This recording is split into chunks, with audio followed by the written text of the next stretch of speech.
many people, they don't have a goal of where they're going. So they're just busy. Maybe you're making money, 5, 6, 7 figures, I don't know. But if you're just busy being busy and you're not going to a destination, what's the point of it? What's up, guys? Today we have a treat for you. We got special guest Steve Rozenberg in the house. Welcome to the show, bro. Thanks, man. Good to see you, as always. So, just jumping straight into it, one of the biggest things to me, which is very cool, is that you recently exited a mid-7-figure property management company. Yeah. Just, tell me a little bit more about that journey and what happened with that. Yeah. So me and my business partner, we started off like everyone, in real estate in some form or another. I was doing flipping, wholesaling, all this. And this is back in 2002. After I got furloughed from the airlines. So flipping and wholesaling was a thing back then. So. Yeah, they didn't call it that, but I was doing what was called double escrow closes, and I was doing option contracts, which it's the same thing. They just call it something different. There wasn't the cool acronym that they probably have now. Because I feel like social media and just like the things in general now, there's so much common knowledge, but back then I feel like, how did you learn how to flip houses or to wholesale? Well, that's a good question. So I, after I got my furlough notice from the airlines after 9/11, I had to go to this building with books. It's called the library. And do they still have those around? I don't know if they do, but they didn't have YouTube or Facebook back then. So I went to the library because I didn't think real estate would be what I wanted to do. I just needed to figure out how I would pay my bills. And how, what do people do to make money? And so I told myself I was going to read a book a week on building wealth. And so every week I checked out a new book every week. And that was my accountability to myself. As I kept doing that, everything kept tying back to real estate. Like people that were wealthy, somehow they may have had other businesses, but their wealth was sitting in real estate. And I thought, wow, that's interesting. I knew nothing about real estate, but I thought, well, it seems like that's the path. So let me learn. I think something that I heard often. I think there's my buddy of mine. He was he worked at a luxury car dealership. He's always asking guys, hey, what do you do? Asking all the people come in there. Sure. A lot of them real estate, right? You talk to accountants, they look at who has the most money in their accounts or who's actually, when they're filing taxes, a lot of times guys with either have started with or they built their wealth through real estate. So. Yeah. And I've learned that a business will make you rich. Yeah. But real estate will make you wealthy. Yeah, and there's a difference. Yeah. Now, if you can make your business generate revenue, you use that revenue to go buy real estate assets. That's my combination that I've learned. Break that down for us a little bit more. A business is something that's kind of like a fountain of revenue. It's supposed to be spitting off revenue. The definition of a business, and we can go into this later, but it's a commercial, profitable enterprise that runs without you, and it has a sale date. And many people may think, well, I just own real estate, so I don't own a business. Well, that's not true. You own a business. There's income, there's expenses, there's laws, there's regulations. When you own a rental or a even one rental is a business. Okay. And you've got to treat it like a business. Well, but let's just say you own a plumbing business or any kind of contracting business. Sure. That business, if you can't step away from it so that it's generating revenue on its own, it's not a business, it's a job. Yeah. The key is to make that generate revenue so that you can walk away for 3 days, 3 hours, or 3 weeks, and it still keep running and not implode. That's pretty interesting because I think when people start small businesses, a lot of times it's so hard to get to the point where you can actually step away, build systems, and build a team where you're not working in it anymore, right? There's a long progression for that. But when you own a rental, it's almost because it's a small business, you basically put in a property manager in place. Sure. It's very easy. Or you should. Well, but at that point, it's very easy for you to kind of step away and turn it into its own business where it's running by itself. So. Yeah, and listen. And there's an identity shift with this. And the problem is that, we're taking a left turn, but that's good. No, I love it. It's good. So the challenge that people have when it comes to whether it's a rental property or whether it's a business that they start is they go in with an employee mentality, but they lie to themselves and say that they own a business. So it's kind of like taking an Android app and putting it into an Apple phone. You can't have an employee mentality and be a business owner. It doesn't work. You have to go in with the mentality that I'm starting a business. And so people that buy real estate, they think that they should be doing everything on their own. Yeah. Because that's kind of what we're taught in school. I mean, that's, and I don't fault anyone because that's being a hustler, right? Or yeah, like I'm going to hustle. I'm going to grind. The hardest worker in the room is not the most successful or the wealthiest. They're the most tired, but they're not the wealthiest. If you look, I mean, if that was the case, construction workers and day laborers would be the wealthiest people on the planet, but they're not.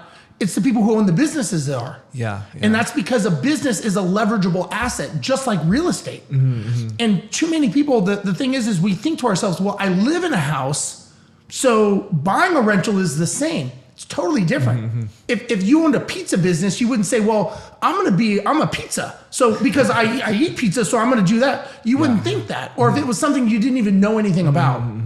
Believe it or not, you can be more, I shouldn't say not more successful. You can be very successful by getting into a business that you know nothing about, or a business that's distance away, just like how you have assets in different states.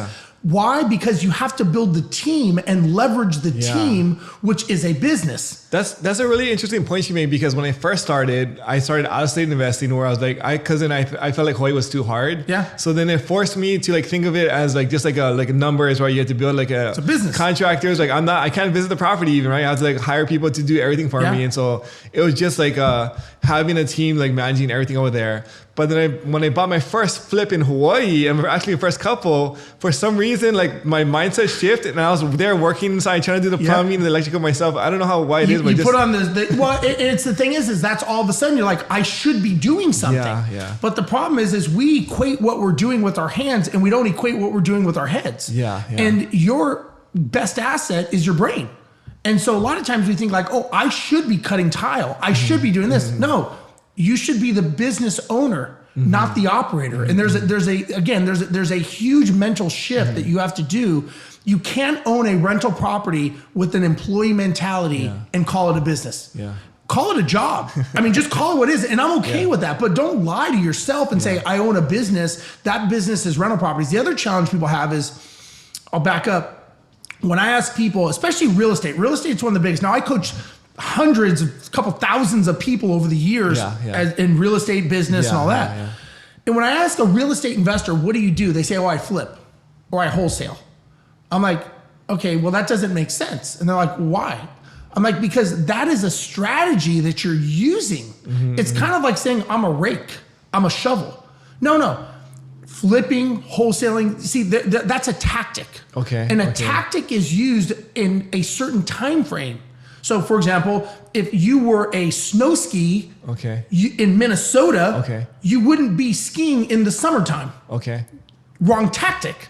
If you're a real estate investor, and let's say right now, let's say it's not a seller's market, let's say it's a buyer's market. The tactic that maybe you were using when you were doing a seller's market is the wrong tactic. So you have to change the tactic. And so there's what's called the law of sequence. And the law of sequence is doing the right things, but doing them in the right order. Many people out there, many real estate investors, they're doing the right things, but they're doing them in the wrong order.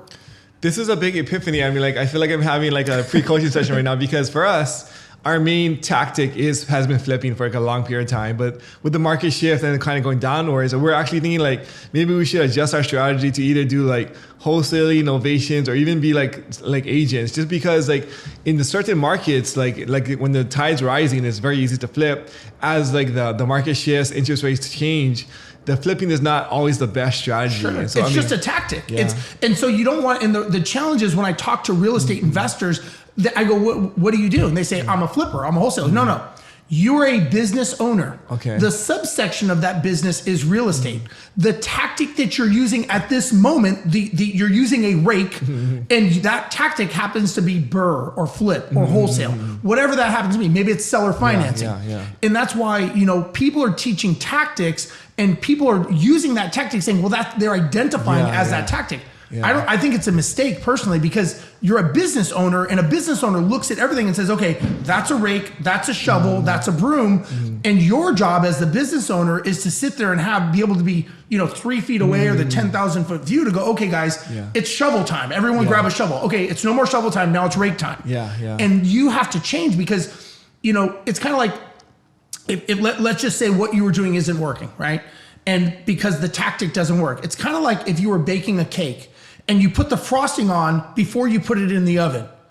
No matter how many times you do that, it's not going to be. The cake is not going to do it. Even if you put more frosting on every day, you're not going to get the cake. And people are like, I don't understand why this works. It's like you're doing it in the wrong sequence. It's the wrong time to do it. It's the right ingredients, but it's the wrong order. So, I mean, just looking at like kind of like the different real estate investing strategies or tactics, as a general rule of thumb, do you have ones where like you should do this kind of tactic in this market or this or when I say market, I mean like economic condition or like actual locational market. Like there's a... Listen, you know, and I coach a lot of people and a lot of people in real estate, and some people will say like, oh, there's no deals. I'm like, oh, so no transactions are happening in the state of California. There's no deals. Nothing's happening.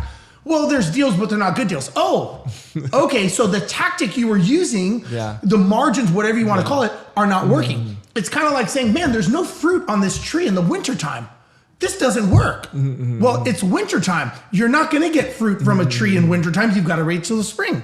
So to answer your question, yes, there is a time and place for everything. It's like there's a time to have water skis and there's a time to have snow skis and there's a time to pick, pumpkins because it's a different season. And so if you think about it that way, the law of sequence, you go, okay, I just need to change the tactic I'm using at this moment to be successful. There are people winning for a season too, right? It doesn't have to be forever. And so like look, real estate normally, typically, and if you can look it up, typically real estate goes in 7-year cycles. Okay. It goes up, it goes down, or it goes sideways. That's what it does. The thing is everyone, and because they injected a lot of capital into the economy, normally that 7-year run went on for about 10 years.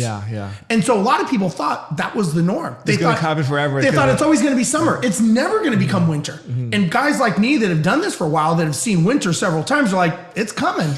It's coming. And everyone's like, oh, no, this is the new norm. Like everything, with an up, there's a down. Now, I don't know when. I'm not some guru and I'm not predicting this, but I can tell you that it's yin and yang. With every action, there's a reaction. With every up market, there is a down market. So what do? There's people that can make money on both sides of the equation. They use a rake when it's time for a rake, shovel when it's time for a shovel. What's like some good strategy you would just say is like good in a down market? Well, think about it. So, and again, what is your first of all, what is your definition of a down market? Right? That's the first question. And what is the situation? So if you were to say like, Steve, the situation right now is we have people that have low interest rates. They have no equity in their properties, right? You look at all these factors that are going into it. I would say, okay, what is the best strategy for that? Well, it could be, I could take that property, I could do a wrap and I could sell or finance it, or I could take it subject to. So there's things that you could do, but back in the day when people were flipping properties because they were going up and it was like, the next person was ready to buy it from you, people go like, why would I do that? I can just flip it. So that doesn't work. So now people are going, shit, now I got to hold this for a little while. I can't hold on to this.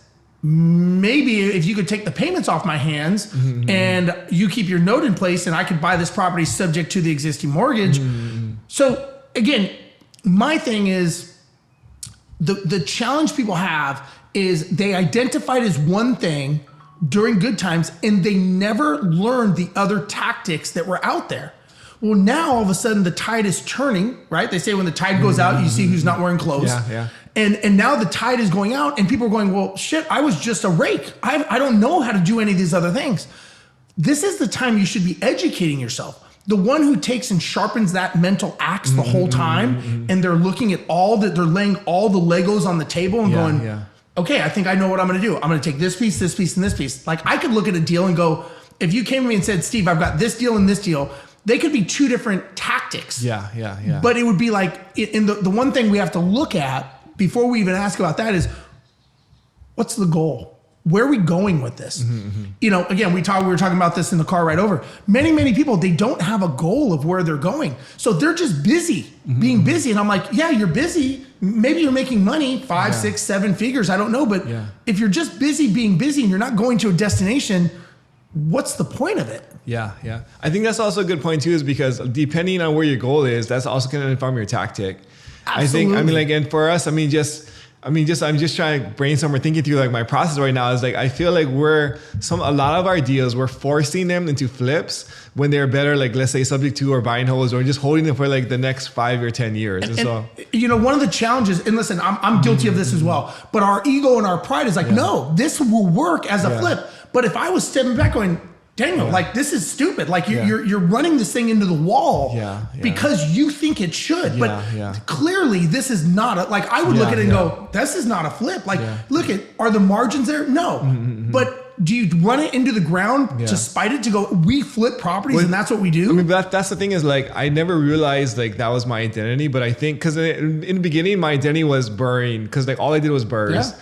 And then eventually when I got into flipping, I was like, okay, now flipping is my identity. And occasionally I will burr, but I identify myself as a burr before. Now I identify myself as a flipper, even though we do some commercial or multi and whatever things, but like my main focus is a flipping. So I just consider myself a flipper. And so I see myself trying to force the square peg into the round hole. Like this doesn't make it like a good flip, but like let's just force it through anyway, when in actuality I should just refinance and hold it for the next 5 or 10 years. And and listen, your job is to step back and be the business owner and say, okay, what is the best thing for the goal? The goal, let's just say if I, again, we talk about flying airplanes, right? When I fly here to Hawaii, right? I have to know what time I'm landing, how much fuel I have, what runway I'm landing on, the routing over the Pacific Ocean. All of that is planned before we've ever taken off.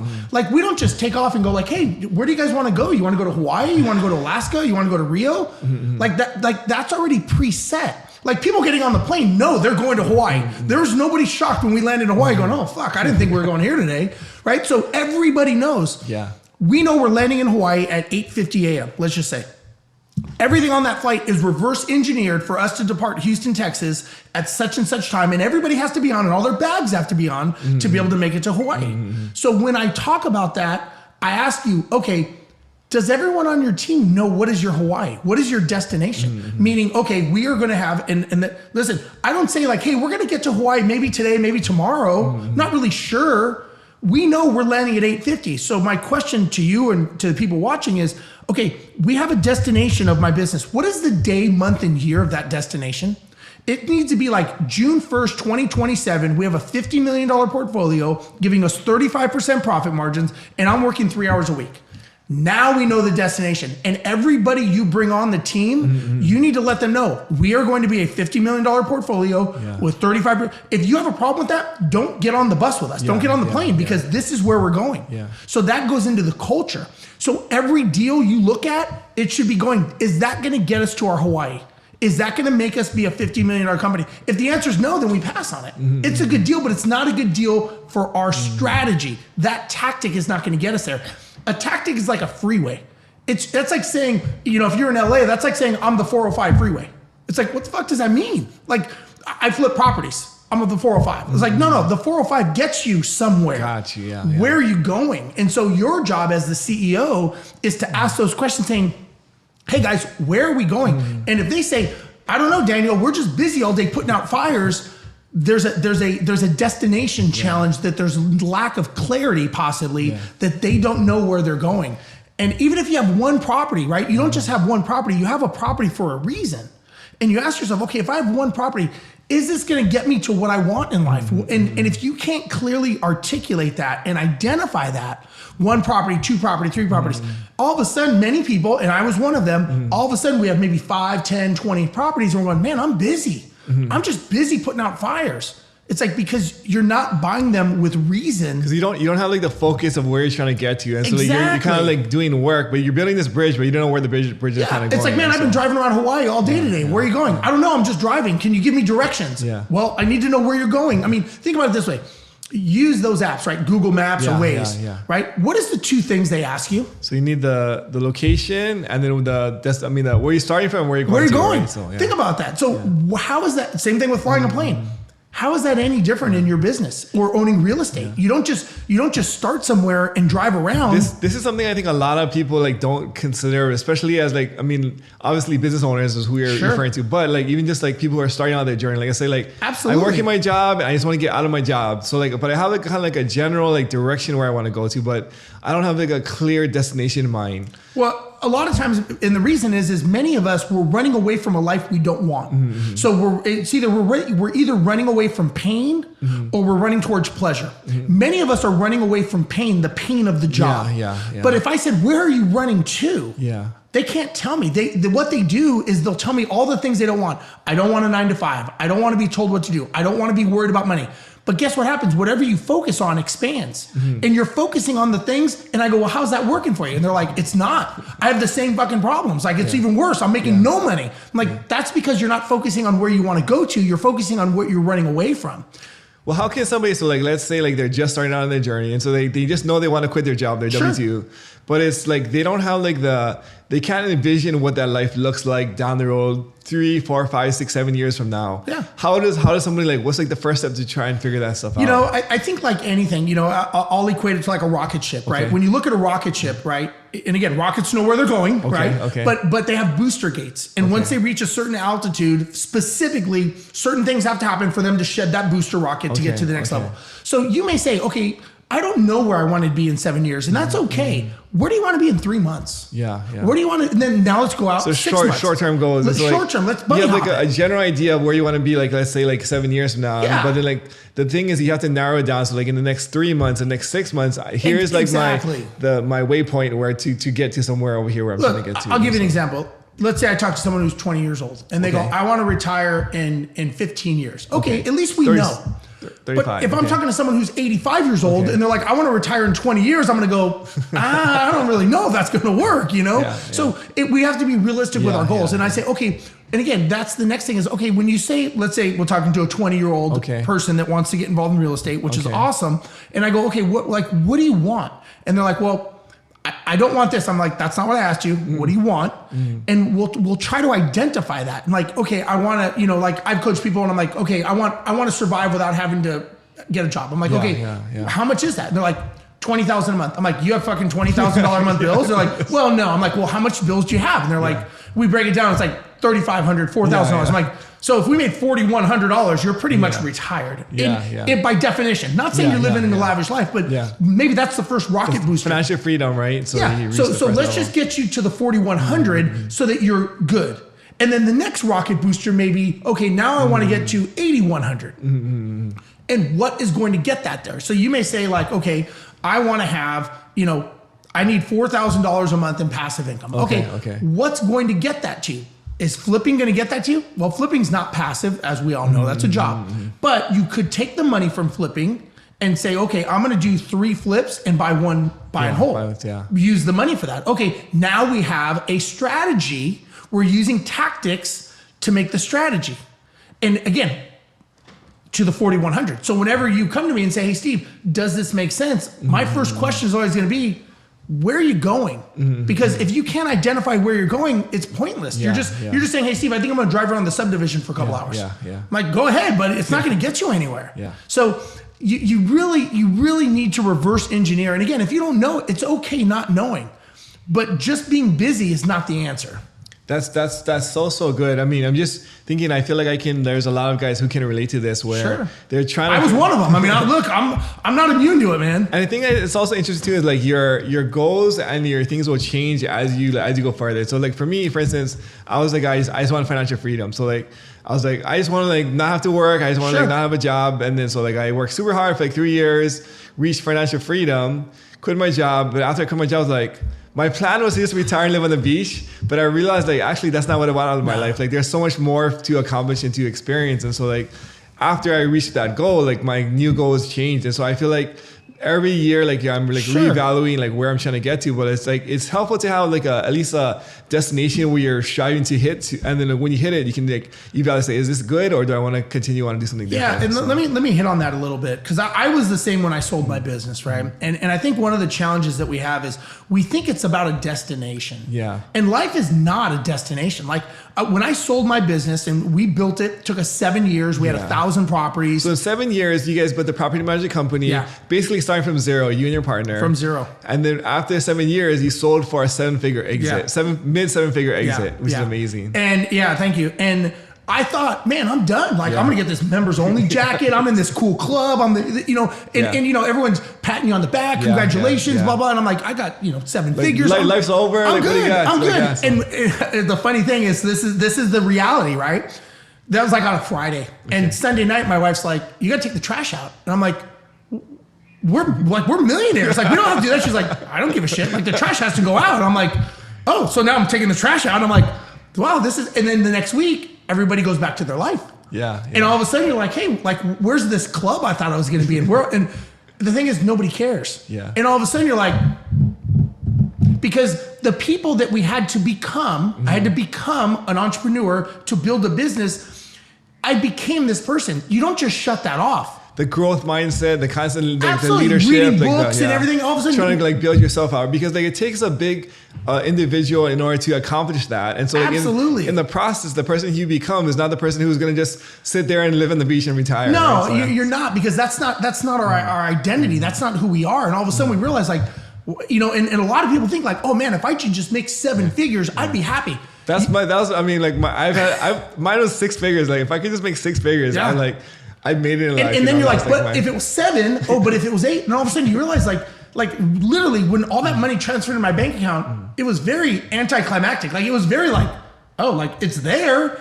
It's not like a pallet of money was dropped on my driveway. It's like, it's in the bank, but it's like, nothing changed. And you're just like, and you start realizing like, wow, like, okay. And it really can mess with you, because you're realizing like, what do I do now? Like, what is my, like, I've been working so hard to build this. Yeah. Now what do I do? And listen, it does give you a good sense of saying like, okay, financially I'm good. Accomplishment, some security, a little bit of like, but again, I just go back to, I switch, and listen, I wasn't born, I don't think anyone is born an entrepreneur. I think we're born to do 3 things. We can sleep, we can eat, we can poop. That's about it. Okay. Other than that, everything is learned, right? So for me to be an airline pilot, I had to learn that skill. When all of a sudden 9/11 came and I got furloughed for a short term, I had to learn another skill, which was real estate. All of these things, and then I had to learn how to be a speaker, and then I had to learn how to be a business coach and coach real estate investors. All of these are learned skills. So if you keep stacking these skills up, and all of a sudden, flip of a switch, you do a transaction, you're like, you don't use them anymore. Like it's a waste. Like, it doesn't work that way. And all of a sudden you're like, okay, well, what am I going to do with my life? Like, because that's just not who we are, because I became someone different. I became an entrepreneur. I was happy as an airline pilot. I was like, you know what, if I could just fly planes around the world, I'm good. But then all of a sudden I started learning about entrepreneurship, and I'm like, why is it an or? Why can't it be an and? And a lot of people ask me, they're like, well, Steve, why are you still a pilot? I'm like, where does it say that if you love what you're doing, you have to quit it just because you have a certain amount of money in the bank?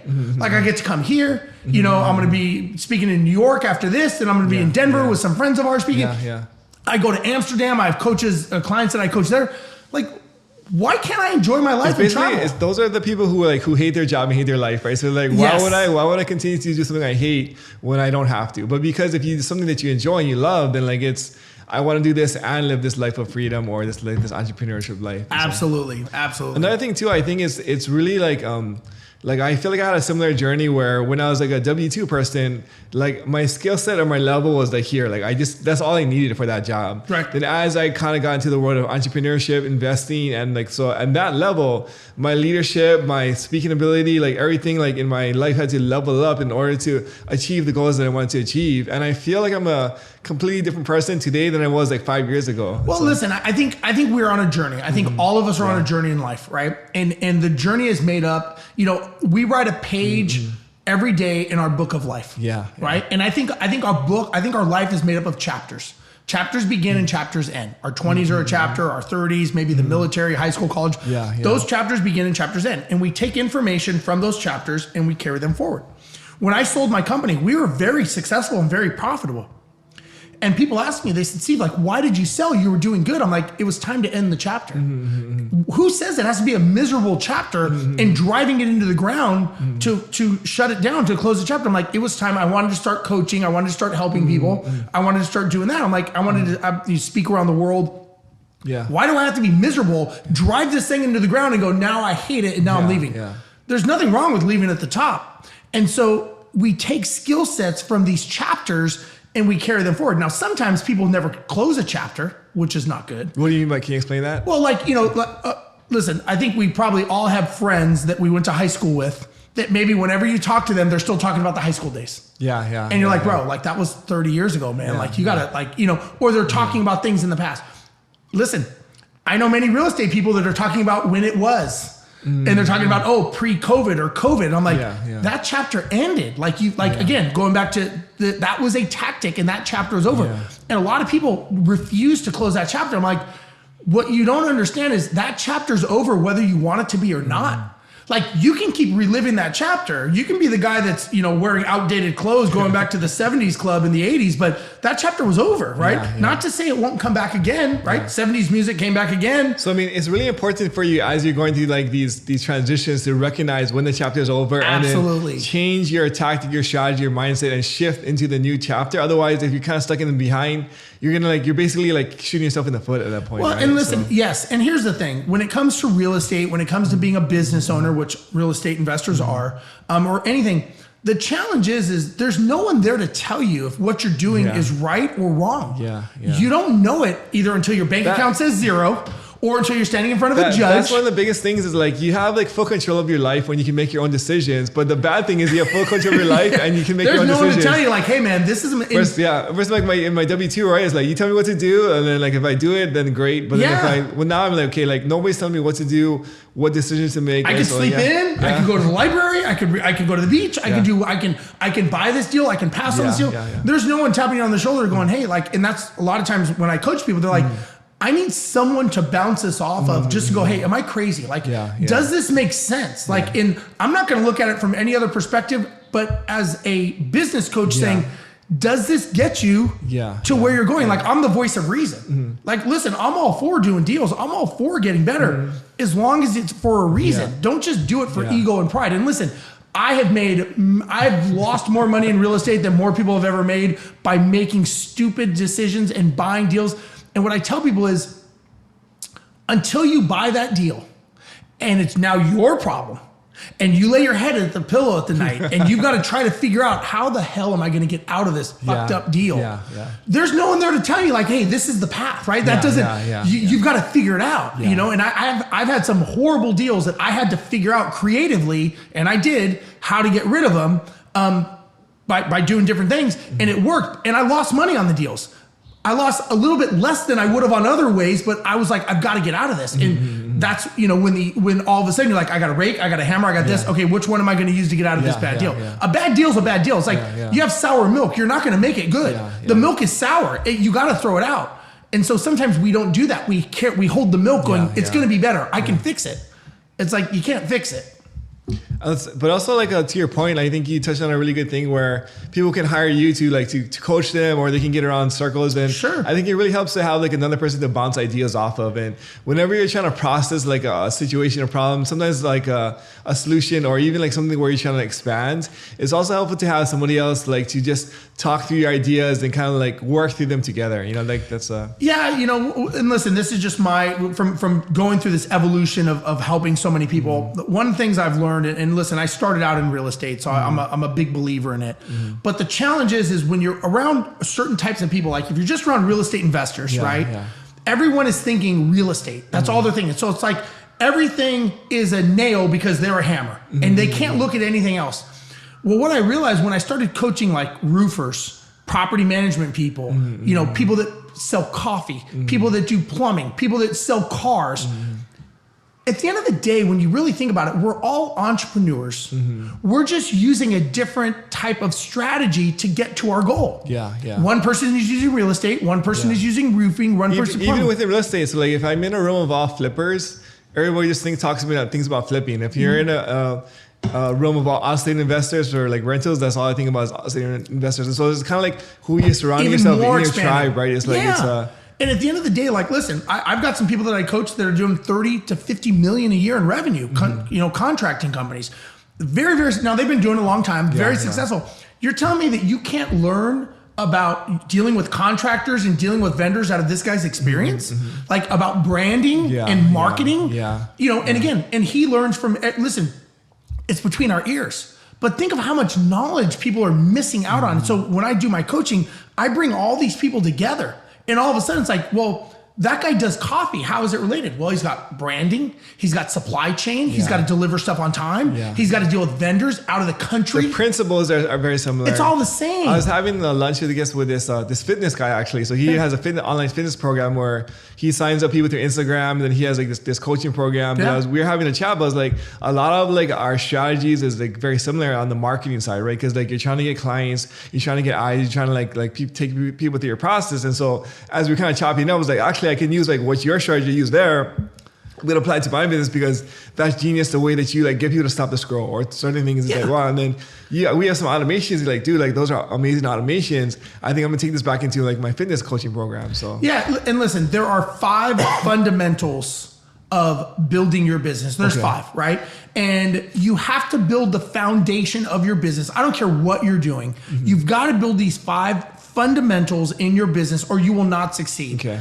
And I'll give you an example. It's called the law of advancement. The law of advancement says before anything goes up, it must first go down. Okay. So, let's talk about real estate. Okay. If you were going to build a house, would you build the house first and then build the foundation? I mean, if you're an idiot. If you're an idiot, you wouldn't build the house and be like, oh, fuck, I forgot to build the foundation. Like, oh, man, now let's start digging, guys. No, you build the foundation. And there's the blueprint and the footprint of the house that's going to sit on it. Now, if you're going to build an apartment complex, is that foundation the same size or is it deeper? It's got to be deeper. It's got to be deeper because you're going higher. You're going higher vertical. Now, if you were to go and build one of these skyscrapers like here in Hawaii, would the same foundation as the apartment, or would it be deeper, even deeper sure, to go more vertical? How many people have started their business and they never built a foundation at all? And they think they're going to be a skyscraper. The challenge is when you're building the foundation is usually you're not making a lot of money, right? So like you're learning, you're growing, you're trying to understand things. And so like you're reading books, you're podcasting, you're networking, you're doing all the things that's building your foundation. But there's not really income coming into that. And listen, I am not a big believer in people, and I know there was some organizations out there that used to profess this back during COVID, quit your job, this and that. I'm not a big believer in that because the job gives you stability while it's called minding your business. When you mind your business, it means you work your day job and you mind your business on nights and weekends. That's what we do. An entrepreneur, listen, an overnight success is 15 years in the making. So you've got to build these 5 pieces. The first piece is marketing. Right? Marketing makes your phone ring. Getting leads into that. Yeah, it basically makes it, why I say phone, I'm dating myself. But it gets people interested to raise their hand and say, hey, I'm interested in what you offer. Whether you're using Instagram, TikTok, whether it's an ad, a pay-per-click, whatever that is, that's marketing. The second thing is who answers that phone? Who answers that call? That's sales. Sales job is to convert that person to a client or determine that it's not a good fit for the company. So they have a decision to make it sales. They're either, hey, this isn't a good deal for us, or this is a good deal, and they convert them. Once they're converted, it goes to number 3. That's operations. Operations job is to fulfill that order, right? That's through processes, procedures, structure, checklists. You fulfill the order. If operations does a good job fulfilling the order, there will always be 2 things that will happen. One is you will get a repeat customer, meaning they will buy from you again. Second is you will get referrals. The one challenge I think is in a normal product like company, I think that's very true. But I feel like flipping is one of the exceptions where at the end of your product, so like typically when you have like a marketing channel, you get marketing, you get sales, you get operations, and it kind of feeds this funnel because you're gonna get repeat customer, repeat business. But typically as flippers, after we sell the house, the same seller is not going to refer their friends. We have to go and get another, and so we're kind of doing this this thing where it's like a never ending kind of like. But here's the thing, you're right. And I've got roofing clients. It's like they deal with the storms. Once a storm rolls through, it's not like unless another storm rolls through, they're not going to get a roof put on again. But there's going to be referrals. The average person is equal to 5.7 referrals statistically. Now let's say can we put a pin in that because I want to finish the other things. Sure. So we're going to come back to that. So the other part is, so you've got marketing, sales, operations, and then financials, which is accounting. And the last is leadership. What I just described is what's called an organization chart. Okay. That is the spinal cord of any company. That is the foundation of your business. It's kind of like train going down the track and you're missing, if you're like, yeah, we don't really have a salesperson. It's like you're saying we are missing a section of track. It is an accident waiting to happen. It's kind of like saying, like, let's say this building we're in, and all of a sudden we go, yeah, on the northwest corner, we didn't really build a foundation. We just got a good gut feeling it's going to work though. What are the odds that that's going to stand? Eventually the house is going to lean, and that's where it's going to fail. Same thing in business. When I look at a business and they're having problems, I can look at those 5 pieces and I can tell them where their problem is, right? Very quickly. You have a marketing problem, you have a sales problem, operations, accounting, or leadership problem. So when it comes to that, you've got to, that's like kind of a 5-point foundation for your house, 5-point foundation for your business. Got it. You've got to build that first, because if not, and listen, I did this. I did not have this. And all of a sudden things started tilting, and then we had to kind of correct it. But going back to your operations question, of one of the things I'm a big believer in is marketing to the right people, right? So the first question is, and I know when I was coaching you, we talked about this, I don't know if you remember, but the first thing I always do is we grade your clients. Okay. So if you go back to all of your deals within the last year, right? Whether you got them or not, you grade them A through D, just like in school. A is good, D sucks. So if you look at and you, like, I don't care if you got them as a client or not, you grade them. The D's are cheap, they take up your time, they're just a pain in the ass, and they're always complaining, they're never happy. When the phone rings, you're like, oh, fuck, here we go again, right? And nothing good is gonna come from the conversation. That's a D, right? You gotta learn to get rid of your D's. The C's are, they either take up your time or they're cheap. It's one or the other, but they're tolerable.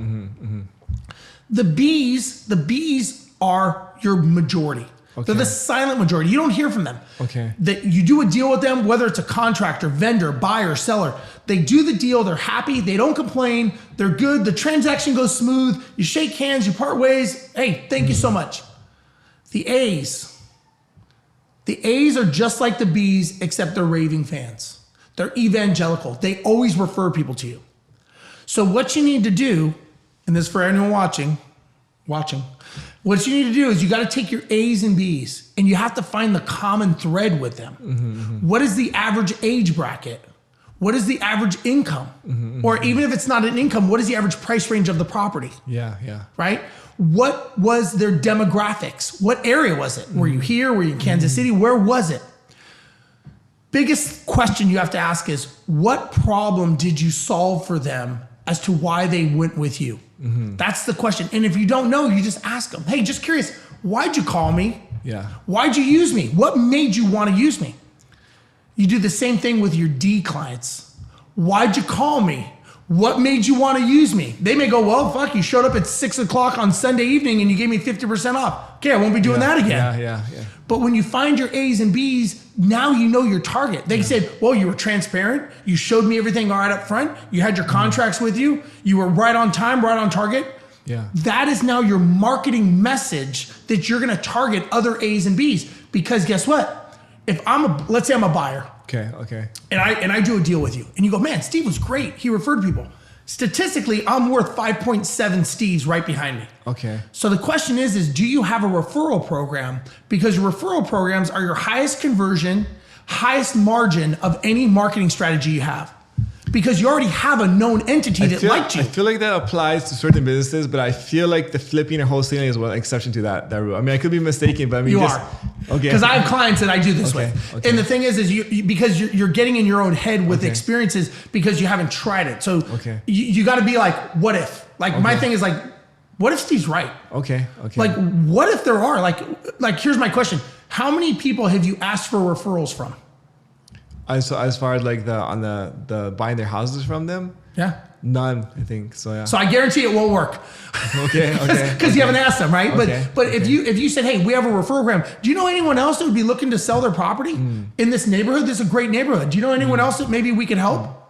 I guarantee you they will know. And if not, and because if you don't have a referral program, I guarantee you they will not come to refer anyone to you. Because they're gonna go, well, shit, I've got a lot of people.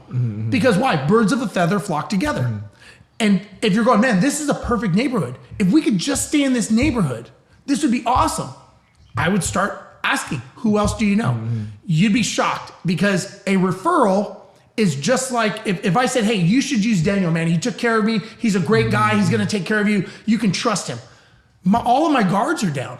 I'm not going to haggle over price or anything as opposed to if Daniel, the cold caller, calls me, then I may go, look, oh, what's your deal, man? You're trying to rip me off. But if I actually did transactions with Steve and I go, hey, man, you should call him. You would be shocked at who I know. And again, you're basing it on something you've never done. Yeah. So I agree it won't work based on your past experience. But if all of a sudden, if you said, hey, we're going to have a referral program, we're going to document it, we're going to write it out. Like, dude, I would tell people like, hey, who do you know that give me someone that you know that you think that could use my services. And they say, oh yeah, I know someone. Well, I'll tell you what, why don't you pick up your phone right now? Let's just do a 3-way text while I'm standing here. Have them do the 3-way text when you're standing there. Lead them to the direction. Now this is more sales and closing. But if all of a sudden you're getting the right people, now it's the 80-20 rule. 80% of the people you're talking to are going to be the conversions, and the 20% are the D's that you're not dealing with. Right now, the D's probably take up 80% of your time. You have to flip that. And you don't know who your target is until you can clearly identify. It's someone between 40 and 65 years old, houses that are anywhere between $500 and $1 million. Their challenges, they're behind on payments. And why they used me was I was transparent. I showed up on time. I gave them all the numbers. I gave them solutions. That's your marketing message. Are you behind on your payments? Do you want transparency? Whatever they used you for, that's the marketing message. And I guarantee you will find them from your marketing message, but you'll also find them from referrals. Yeah. No, I mean, we'll have to actually try to see, like, I mean, we never tried it. I mean, and I've talked to many investors in the past, and like, I don't think anybody's ever tried it, but it's just like our industry, like, thought process that like it doesn't work. But I mean, maybe it does it. And you miss 100% of the shots you don't take, right? So I mean, like, there's always it costs you nothing to ask them. That's true. It's not like you're doing an ad campaign. It costs you $0. No, that's 100% true. So we'll add this to our SOP and think about the people you've done business with in the past that were A's and B's. You go back to them. Hey, just checking how you are. Just curious if you know anyone. We're getting some great deals. We're helping a lot of people. Like, there are people out there that, especially in this time in the economy, there are so many people. See, we are so used to always being geared towards going out and finding new fish. We never think about asking the fish we've already caught who their friends are. And so going back to those fish, that's the highest margin. But we never think about that. We're like, yeah, those were good. I got to find a new deal. It's like, dude, there's deals in there. I guarantee you that is a treasure trove of people if you set it up correctly to ask for those leads. I'll have to try this and see how to give you I will help you create the script even. How's that? Okay, sure. Yeah, that sounds good. So, I mean, that's really good. I mean, just you can tell you have like a lot of wisdom and just in business, in life, and just in coaching, and like the journey of an entrepreneur. Well, I mean, like a lot of things is like people. So I feel like the majority of what I learned in just like business and life or like investing was crammed in the last 3 years. Sure. The previous 20, I mean, like that was like. I did like zero like entrepreneurship investing, and so I feel like in your span of how long you're doing this, you've crammed a lot of knowledge and experience and wisdom. And I think part of it is because you're a coach, and because as you're teaching and coaching, now you're able to articulate like what your ideas and your principles and the things. And when you solve other people's problems, obviously there's things that like carry over into like other cross like businesses and things. Yeah, and listen, I think it's like the natural evolution of life is you spend a lot of time doing it, right? And I've done it, and I've done it over and over again, and then you start giving back and you start helping. And I think unfortunately, look, there's a lot of great people in real estate, people, friends that you and I both know, good guys out there. But there's a lot of takers also. There's a lot of people that take from people. And I think that's wrong. And I'm like, you know what? If I can help somebody achieve the life that they want to have. And again, I will tell you, it's not the money. A lot of times when I ask people, why are you doing this? And they say like, I'm doing it for time. I want more time. I'm like, well, unless you know how to create a 25th hour, you're not going to get more time. So that doesn't even make sense. That's not even logical to say that. And they go, well, I want freedom. My next question is, okay, how do you quantify freedom? You can't quantify that. You can't. It's the whatever you're using, whether it's real estate or coffee business or construction, that is giving you the ability to have more time to go have the freedom to go create the memories that you want. Everything we're doing in life is to create memories. That's it. because it's not the money, it's not the destination, it's the memories that we're making. And sometimes we get so caught up, and a lot of times we see this hustle and, you know, on social media and all these guys out there doing this and that. It's not what it's about. I mean, listen, I know a lot of 9 and 10 figure people that I've been fortunate enough to get in touch with and meet. It's never the money. It's the memories they're creating along the way. And so if I could help people get out of if they want to get out of that W-2, that's fine. Yeah. But what are the memories they want to create on the way? And memories are free. They don't cost you anything. They cost you the imagination to create them. That's all it costs. You know, sometimes like I think I get caught in this trap where you're chasing freedom, you're chasing like finances, and like so that's kind of like your goal like down the line. And so as you're chasing it, like you lose track of the things that was like behind that, right? Which was like the memories and the freedom. And a lot of times I think like, I'm doing this so I can have freedom later or create the memories later. Yeah. But then there's a few times or sometimes in my life where I'm like, why don't I just create memories as I'm doing this and make the business or whatever is doing part of your memories? And so like whenever I do that, I feel like work becomes more enjoyable because I'm more intentional as far as like I'm building my business or my life in a way that I can create memories as I'm building towards like a bigger goal or a bigger vision. Look, I'll tell you, and you know my story, and people that follow me know, you know, that I lost my son last year in a motorcycle accident. He was 19 years old, and he was struck down riding his motorcycle.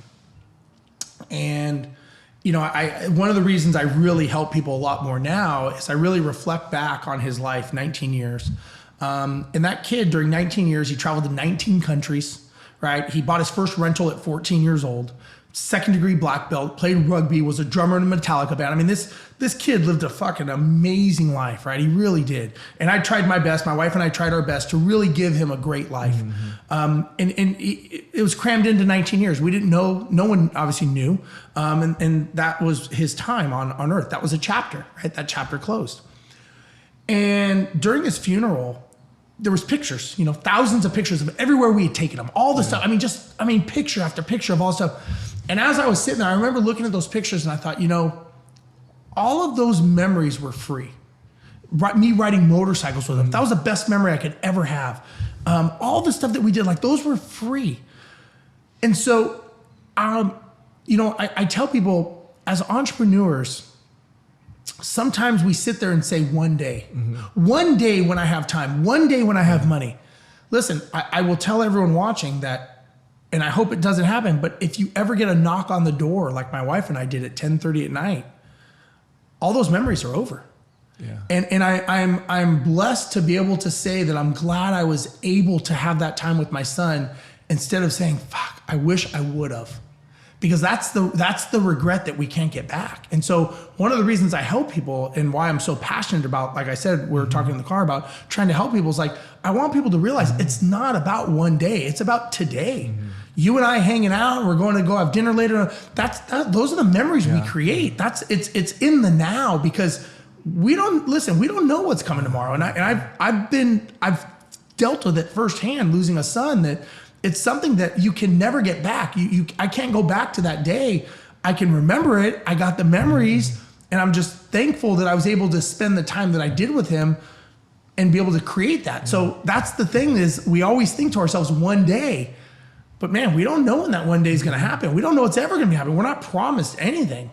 And so I've made it a point to really, really help people try to understand, like, it's not about the one day, it's about today and creating those memories. I think you just inspired me to be more intentional, I think, with my team and just like and my family, just to, as we're going this journey, not just how because I think as entrepreneurs or as driven people, we just have this focus. We're just like focused on this lane. We just want to see this, accomplish this feat. But then being able to enjoy it and then create memories along the way as we did it with the people who are doing it alongside with us. Listen, and I'm guilty of this as well. Yeah. Listen, I'm definitely guilty of this. But, I would say to you, how often do you celebrate your wins with the team? Yeah. How often do you take everyone out and say, hey man, let's go have drinks, let's go have dinner together, let's go play putt-putt golf, let's go do something together, let's go to the beach, let's create memories together because that's the things that people remember. They don't remember the hard days of working their asses off for 12 hours. They remember man, Daniel really cares about us. He's he's doing the things, he's doing the right things, and because of him, I'm gonna bust my ass because I believe in what he's doing because he believes in me. And it's those memories you're creating along the way because listen, we are going to work our asses off. That's what we do. Yeah, That's in our DNA. Yeah. But that is not creating the memories that you want. It may be. I don't know. Everybody has a different. The thing is, I mean, like, I think yes and no. I think sometimes the best memories are you're trying to like fix a problem, and then when you overcome it together, it's like a. Like you just like I mean, I don't want to equate it to war, but like whenever you kind of go through trauma or like a challenge to somebody else, then like you get closer, and then like after you finish the challenge, like there's like a memory in that spot. But if it's just that's all you're doing like every day, then like it'll get monotonous and it won't have like the same kind of. It gets numbing. It gets numbing, and all of a sudden they're like, man, Daniel's just driving me into the ground, But and again, that it's like and I get it, right? There's stressful times, but.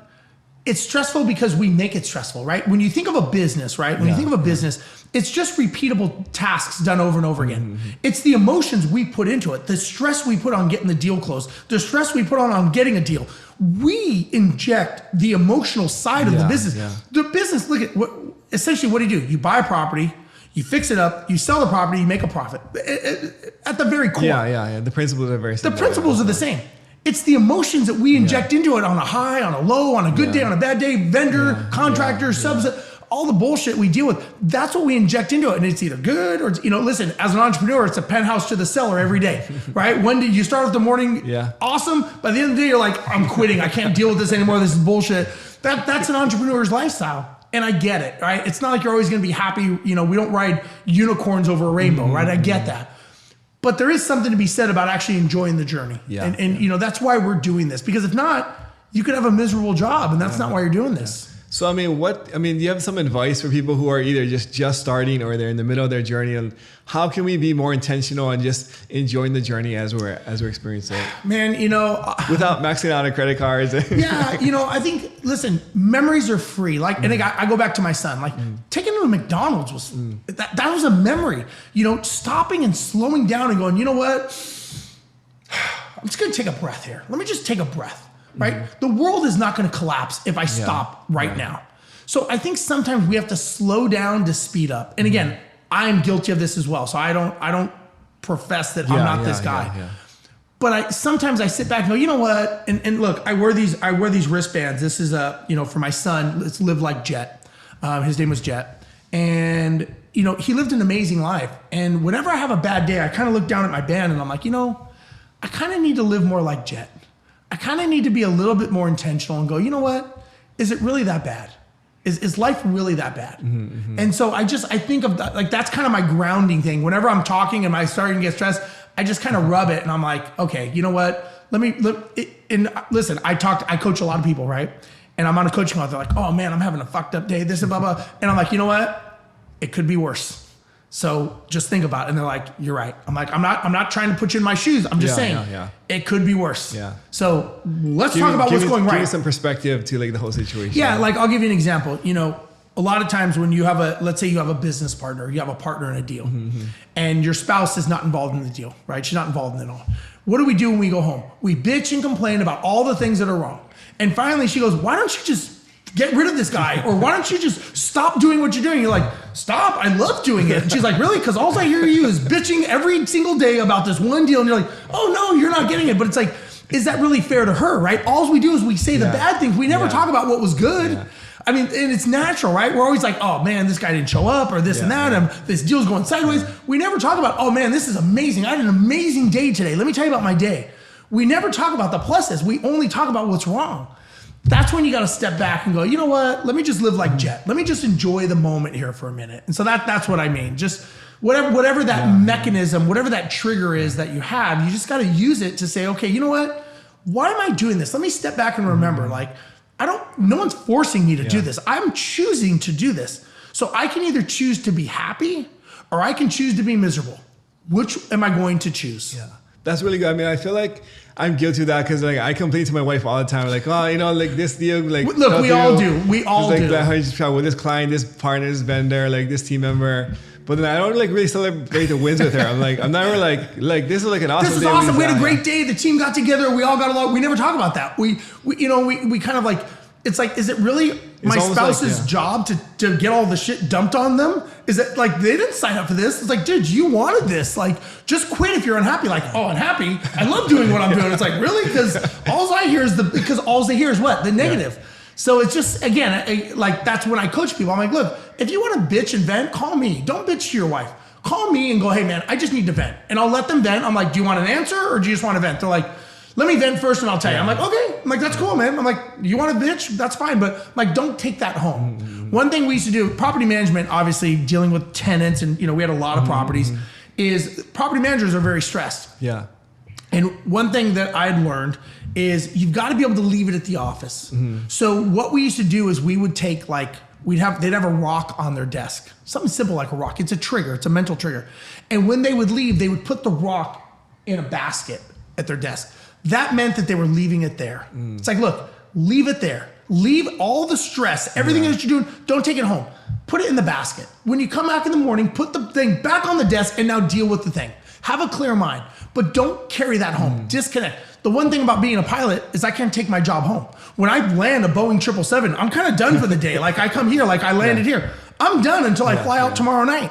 So I can put it in the basket. That's one of like the benefits I think of having a W-2 when I was the head of W-2 is like it's not my problem. Yeah, like at the end of the day, it's like you just check out and like you have no like worries. But as an entrepreneur, you're always like, how do I solve this problem? I'm in the shower, I'm sleeping at night. I'm like, how am I going to solve this problem? And it's hard to put the rock in the basket as an entrepreneur. It is, but when you go home to your spouse, and listen, like I said, I wish I could say I'm like perfect, but I do the same. But you really, the more you're cognizant of it, the more you'll think about it. It's just bringing awareness of saying like, yeah, look, it's not sunshine and roses, right? You're going to have challenges on deals. You have to be okay with that. If you're going into real estate, people that are watching this, if you're going into real estate thinking, oh man, this is gonna be amazing, this is gonna be great, all of my contractors are gonna work out, I'm gonna make tons of money, I'm never gonna have a problem, I'm never gonna go over budget, I'm never gonna go over deadlines, I'm not gonna have deals fall through.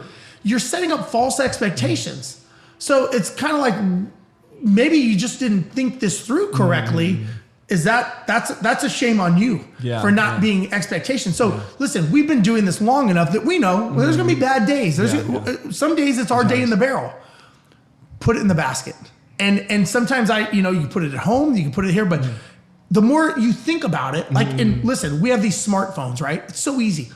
Put it in the fucking phone. And when you get in your car, put the rock in the basket. That could be your reminder. Every time you get in your car and it Bluetooth hooks up, put the rock in the basket. Or every time you leave a destination, every time you leave this office, so that you can remind yourself, okay, I got to put the rock in the basket, or whatever your mechanism is, but to leave it there, because it's not fair for your spouse to sit there and go, fuck, he had a bad day, now we're gonna have a shitty night. Like, he's not gonna be able to disconnect. I'm gonna have to have like this giant boulder. I'm gonna bring it in the office for me and Whatever works, man. Whatever works, just do it. No, I so appreciate it. I think I'm actually gonna use something like that. Like, that's like a really helpful, I think, just kind of de-stress and make sure like you're not like, don't work yourself out. And the thing, like the point you made was that like we do this because we like it. It's like a choice. Like, I could go back, I could just retire.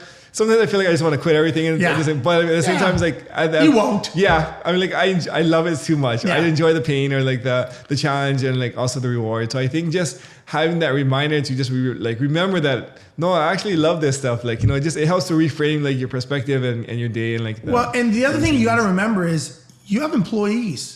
They're watching you. They're watching how you act. They're watching. And listen, I always tell leaders, like, the fish stinks from the head down. If you're someone who loses your shit and you blow up and you explode, you have bad days, they're going to go, it's okay. I can do it because the boss does it. If the boss is always late, the boss is disrespectful to people, that starts giving toxic culture. So you have to say, especially people that, even a subcontractor is basically, it's similar to an employee. They're seeing how you react to challenges. And that sets the tone. You have to set the example. So if you're doing it and you're like, man, dude, just chill. Don't worry. It's not the end of the world. We're going to be fine. Put the rock in the basket, go home, enjoy your day, come back tomorrow. Let's solve the problem. Listen, at the end of the day, whether we're in real estate or whatever, we are in the solution business. Our job as entrepreneurs, all we really do is we provide solutions to people's problems. If all you're focusing on is on the problem and you're not focusing on the solution, you're not going to be an entrepreneur for very long. So, and listen, like I said, we get into the barrel and we start focusing on the problem. Whenever people are telling me the problem, I'm like, okay, I heard you. What's the solution? I don't know. Well, fuck, go fucking figure it out and call me back and give me a solution. I don't care about your problems. Everybody has problems. Our job, reason we do well and we make money is we get solutions. When you find a property and you see someone's problem, you're going, man, I could take that property, I could tear it down, I could build a room, I can find a solution that will get me more revenue, and I can do that. You're in the solution business. You just got to remember that. And that's the thing you should be inspiring to your contractors, to your team. Hey guys, we need solutions. We don't need problems. Problems are abundant out there. We don't need problems. Let's focus on solutions. It's kind of like looking through your rearview mirror, trying to drive, or looking through your windshield. You know, you're going to crash if you're looking through the rear view and what happened. And a lot of times when we make decisions, we will make an emotional decision based on a past emotional experience. So we'll make a business decision, a future decision that we make. We will normally make that based on a past emotional reaction to something that happened before. If you and I went to we went to Magic Mountain in California, and I love roller coasters and you hate them. We both had the same thing. You had a horrible experience. I had a great experience. The next time I go, hey, Daniel, you want to go to Magic Mountain? You're going to be like, fuck no, man. I hate that. Because you're making an emotional decision based on a past reaction. In business, we do the same thing. But successful entrepreneurs, they disconnect the emotions.